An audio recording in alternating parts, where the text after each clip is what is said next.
Good afternoon. My name is Joseph Lloyd and welcome to No Budget Reviews, the series where we go around the country finding cars that you can buy in good condition with an MOT for under £1,000 and filming them with absolutely no money at all. So we have to use my phone, no microphones, no fancy DSLRs, nothing like that. Just good honest cars that you can buy for very little money and you can enjoy driving.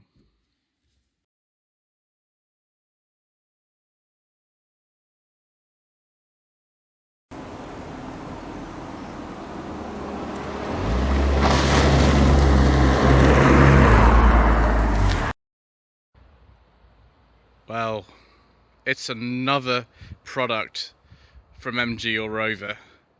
It's a very nice product, and I cannot believe that this car actually qualifies for No Budget Reviews. Well, actually I can, because I used to have a Rover 620 myself, and you will see that on Tweed Jacket Reviews, an episode that we filmed back in, I think it was September 2019. I paid less than £500 for my 1998 Rover 620 GSI automatic. This car, which is owned by Mr. Colton, Rover mechanic, who is busily working on the next subject for No Budget Reviews. Paid a little bit more for this car, and it is absolutely beautiful. This is a colour called Caribbean Blue, and rare these days for a Rover 600. This is actually a manual car. Most you see these days are automatic. Probably tells you all you need to know about most of the owners who've had 600s. But this is a rare manual car. I'll just open up the door. It's been cleaned and everything, so I don't need to wear gloves. And there we are. 5-speed manual gearbox. This particular car has the Honda F-Series engine. This one develops 131 brake horsepower. There was also a lower powered unit for about 120 horsepower. This is quite a survivor car. It's been owned by one gentleman for most of its life, since about 1999 until 2020. It was owned by a gentleman in Malvern. As you can see on the plate, it's still got the original dealer plates on it. The 600 was based largely on the contemporary Honda Accord, and when it was launched in 1993 it really was quite something. This earlier car has mirrors that aren't colour coded, and it also still has door handles that aren't colour coded, and the badge on the back doesn't say just 600, it has the full designation for it. Now, it's not perfect, it's by no means perfect, this car. It was bought for daily use, not as a show car, but most 600s these days, apart from the TIs, which are the top of the range kind of sports trim ones, are very inexpensive. If we take a look at the back, it's got original Rover mats in this car as well. I might have to move that seat a little bit forward, because one of the problems with a 600 is the fact that the rear space isn't very good. It's not a very space efficient car. I mean, it's lovely, and look at this wood. We've got, I think that's actually soft touch materials on the top. Beige interior, which always makes me feel happy. We'll just get in. So the headroom, it's okay. It's not the end of the world. D-room, my knees are really quite high up. I should probably adjust that seat forward a bit. But an ashtray in the back. Got electric windows in the back, being an SLi. My car had a leather interior, but because that was a GSI.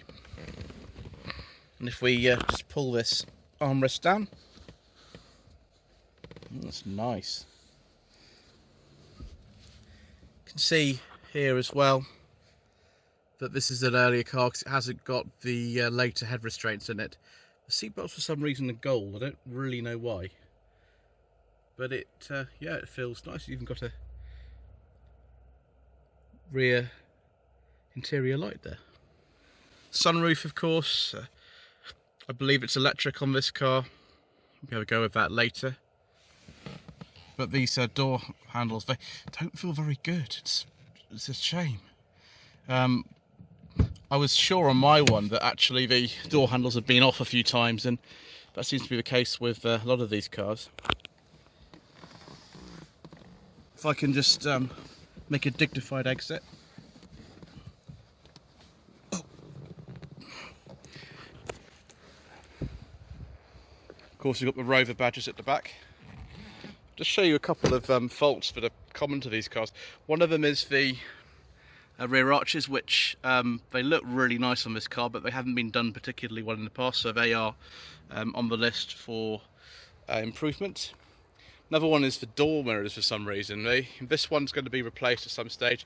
Bizarrely, the pre and post facelift door mirrors are actually different, so finding like just a shell for one of them isn't proving that easy, because this is a very early car, so it's more often you'll find the post facelift ones. This one, of course, has been cable tied on. Mine was actually just held on with some duct tape, which was beautiful.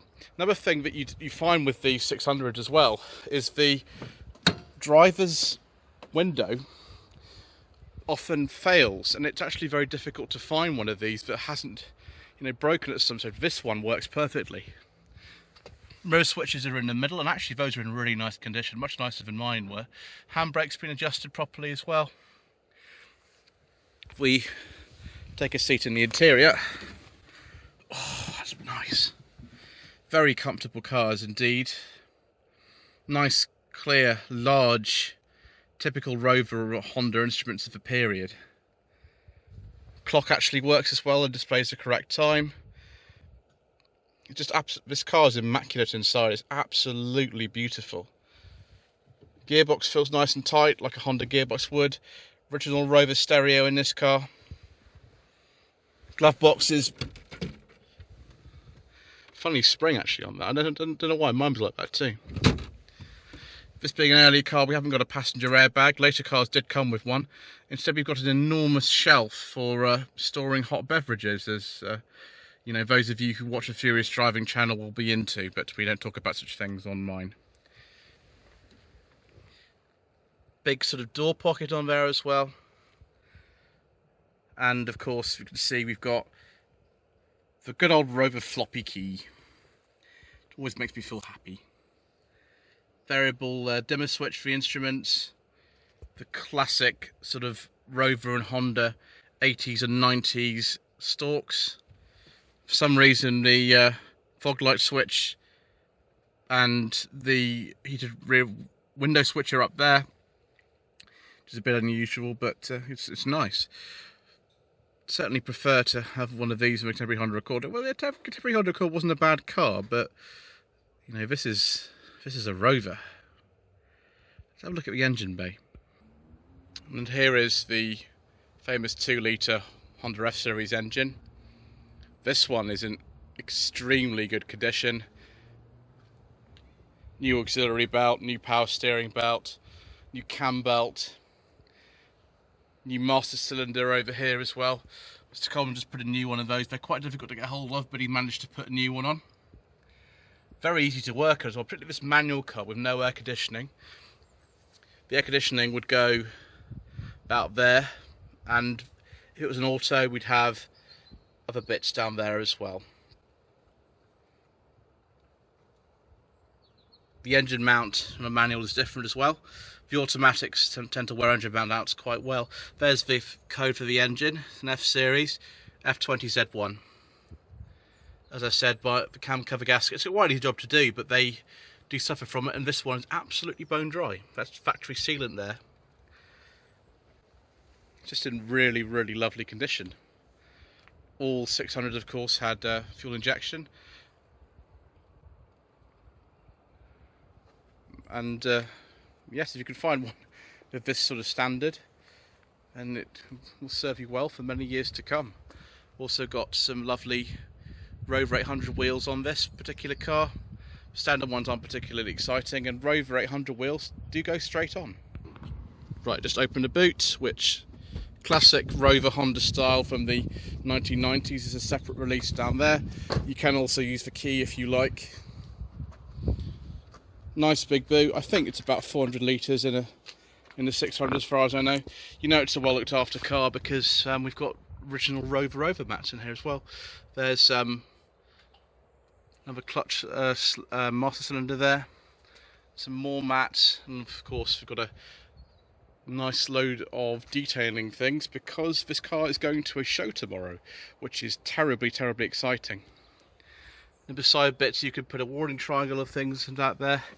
This car has actually got rear folding seats. It's one of the main mistakes I made in Tweed Jacket Reviews last year. This car, I think on SLi models and above, they did come with folding rear seats. And of course we have this little design key with the chrome number plate at the back, which people loved at the time. Richard Woolley, I believe, was the designer of the car, and I think he did a pretty good job. We'll also see if that electric aerial works when we go for a little drive.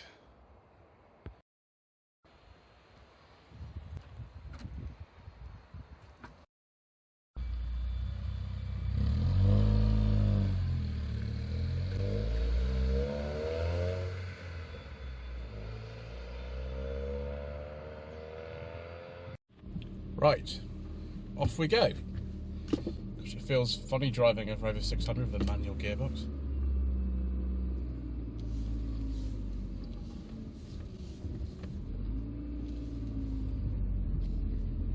Mr. Coleman said to me before I came up today that actually I'd be very surprised how these manual ones drive in good condition. It certainly feels bit more lively than the automatic ones.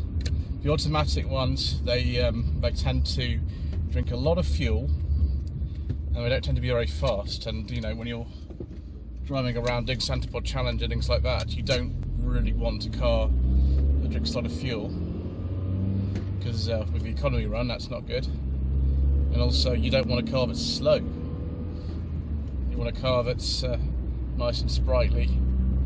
But also you want a car that doesn't drink much, and this would have been better.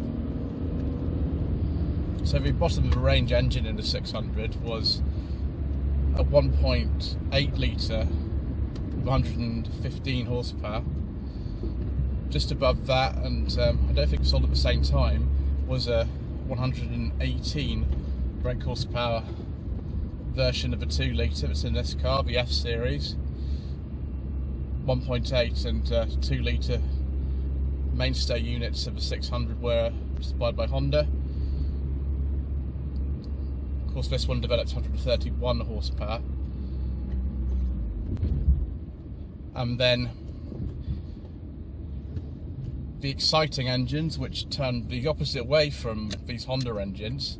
So you open up the engine bay and the old filler cap and the cam belt and everything are on the opposite side, were the crazy 620 Ti, 2 litre turbocharged T-Series engine, also used in the Rover Tomcat Turbo, with 200 horsepower, and those really do spin the front tyres in spectacular fashion. They had different springs and actually a different steering system. One thing that you find when you drive a 600 is that if you go faster, the steering just gets a little bit on the light side. Now that was changed in 1997, but having had a 1998 car and it's still having the same problem with the steering being too light, I can't say it particularly did much.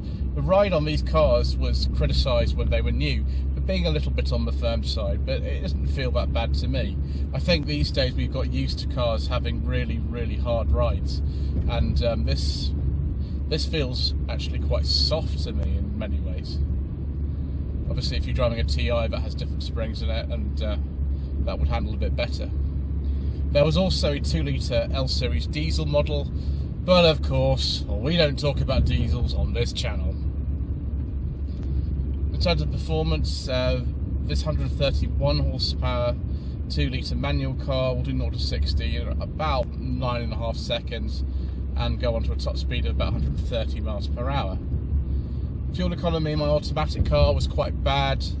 That was somewhere about 28 to 30 miles per gallon. I think in this one, given it's in such good condition, you might actually be stretching to sort of 35-40 miles per gallon if you drove it carefully. So even got a little exhaust brass, like, you know, the old Honda Civics used to. It's interesting. So the trim levels available in a Rover 600 were I, as in just 618i, SI, SLi, GSI and IS. There was also a special edition later on, which is called the 618ILs, if I remember memory serves me correctly. It was also available the diesel model. The cars lasted until 1999 with the launch of Rover 75,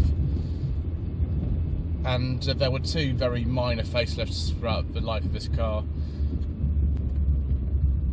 One of them made airbags standard on all of them. Actually, the only car that actually got a standard driver's airbag at the start was the Rover 623IS, which was the sporty one. The 2.3 litre engine I forgot to mention.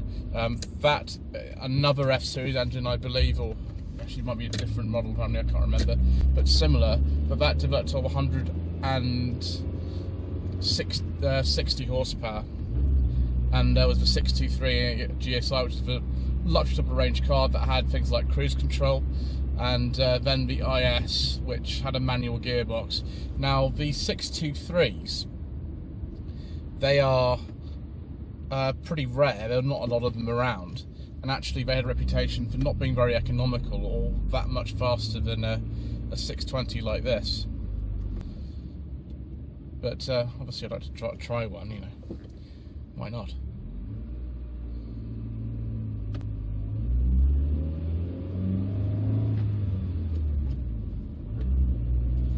Yeah, the steering is a bit too light, and you know, perhaps this isn't the most exciting car to drive, but I still really like it.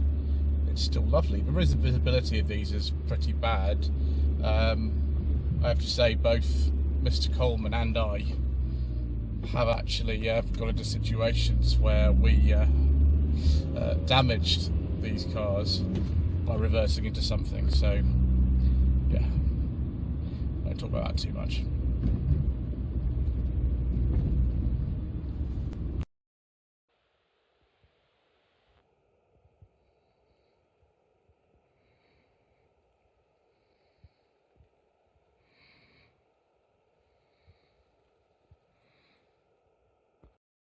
View another angle. There we are. Check the mirror. Just seeing all photography there.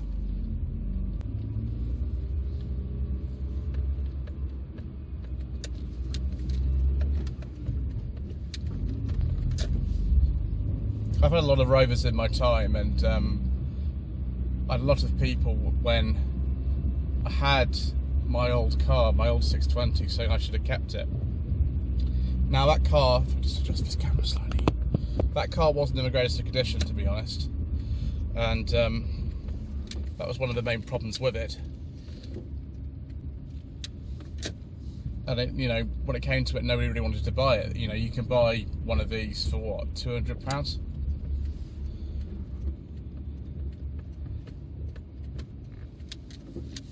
This one, which costs a fair bit more than £200, it is a good car to go for though.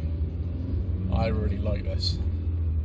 I like this an awful lot, and I can see why Mr. Coleman, who has spent, you know, a good amount of time actually making this as good as it is, feels right that he shows this car. Fantastic. Thoroughly recommended.